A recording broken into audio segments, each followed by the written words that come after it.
सुप्रभात पिलामाने मु बसंत गुरुजी तुम्हें सब भलरे अछ तो आमे समस्ते महामारी करोनारू रक्षा पाइबापी मास्क एवं सैनिटाइजर व्यवहार करिबा।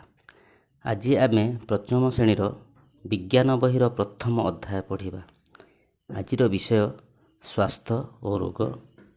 प्रसंग खाद्यसार अभावजनित रोग। आमे प्रतिदिन विभिन्न प्रकार खाद्य खाई थांती। सेही खाद्य गुड़िक है भात, रुटी, क्षीर, चूड़ा, मुढ़ी, डाली, विभिन्न प्रकार पनीपरिवार तरकारी, विभिन्न प्रकार फल, माछ, मांस और अंडा इत्यादि। यही समस्त प्रकार खाद्य को उपयुक्त परिमाण न खाइले आम शरीर खाद्यसार अभाव होता है। यही खाद्यसार अभाव आम शरीर रे अनेक प्रकार रोग होता है, जहाँ को आमे खाद्य अभाव जनित रोग कही था। तेणु आज आमे केतक खाद्यसार अभाव जनित रोग विषय आलोचना करिबा। प्रथमे श्वेतसार अभाव जनित रोग विषय आलोचना करिबा। आमे नीतिदिनिया जीवन रे खाउथिबा खाद्यसार गुड़िक मध्यरु श्वेतसार युक्त खाद्य आम शरीर पाई नित्यांत आवश्यक। कारण श्वेतसार युक्त खाद्य शरीरर गठन करिबा संगे संगे आमको काम करिया पाई शक्ति जुगाई थाए।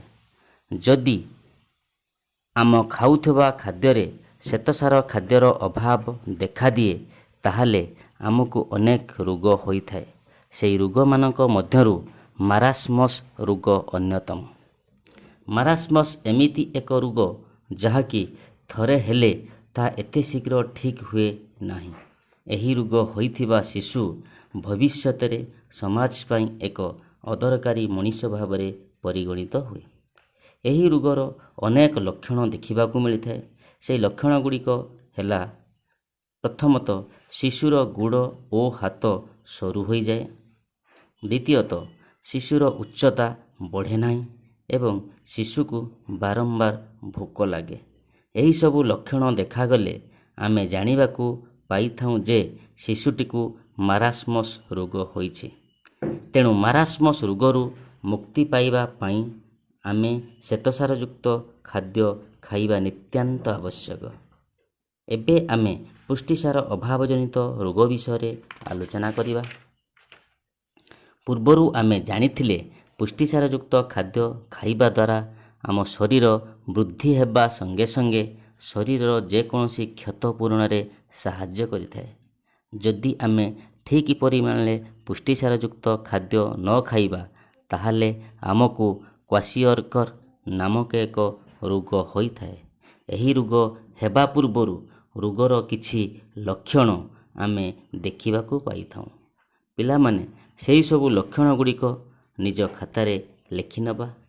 प्रथमे शिशुर गुड़, हाथ और मुह फुली जाए। द्वितीय चर्म सुखिला देखा जाए और चर्म रे घा हुए। तृतीय मुंड बाल कँला हो जाए एवं शिशुर चुटी को धरु धरु उपुड़ी जाए। जदि यही सबु लक्षण आमे कौनसी शिशुठारु देखिबाकू पाऊँ ताहले उक्त शिशुटी को क्वाशियरकर रोग होइछ बोली जानी थाऊँ। तेणु यही रोगरू मुक्ति पाइबा पाई आमे पुष्टिसार युक्त खाद्य यथा माछ, मांस, अंडा, मुग, बिरी, हरड़ भली जातीय खाद्य खाइबा नित्यांत आवश्यक। उपरोक्त आलोचनारे आमे श्वेतसार पुष्टिसार अभाव जनित रोग और तार लक्षण जानिबे। वर्तमान आमे आउ एक खाद्य जी की धातुसार युक्त खाद्य अभाव जनित रोग विषय आलोचना करिबा।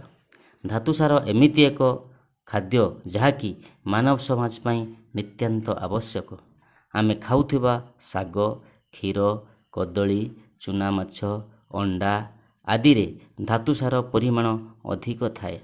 धातुसार युक्त खाद्यरू आमको सोडियम, कैल्शियम, लौह, गंधक आदि उपादान मिलिथाए, जहाँकि यही सबु उपादान मानव शरीर पाई अत्यंत आवश्यक। ଏହି ଧାତୁସାରଯୁକ୍ତ ଖାଦ୍ୟ ଅଭାବରେ ଆମକୁ ରକ୍ତହୀନତା, ଅସ୍ଥିବଙ୍କା, ଗଳଗଣ୍ଡ ଭଳି ରୋଗ ହୋଇଥାଏ। ସବୁଠୁ ବଡ଼ କଥା, ଏହି ଧାତୁସାରଯୁକ୍ତ ଖାଦ୍ୟ ଅଭାବରେ ପିଲାର ମାନସିକ ବିକାଶରେ ବାଧା ସୃଷ୍ଟି ହୋଇଥାଏ। ତେଣୁ ଆମେ ସବୁବେଳେ କିଛି ପରିମାଣରେ ଧାତୁସାରଯୁକ୍ତ ଖାଦ୍ୟ ଖାଇବା ଉଚିତ। ଏବେ ମୁଁ ଆଲୋଚନା କରିଥିବା ପ୍ରସଙ୍ଗରୁ କେତୋଟି ପ୍ରଶ୍ନର ଉତ୍ତର ଘରେ କରିବା ପାଇଁ ଦେଉଛି। ପିଲାମାନେ ପ୍ରଶ୍ନଗୁଡ଼ିକୁ ଖାତାରେ ଲେଖି ରଖ।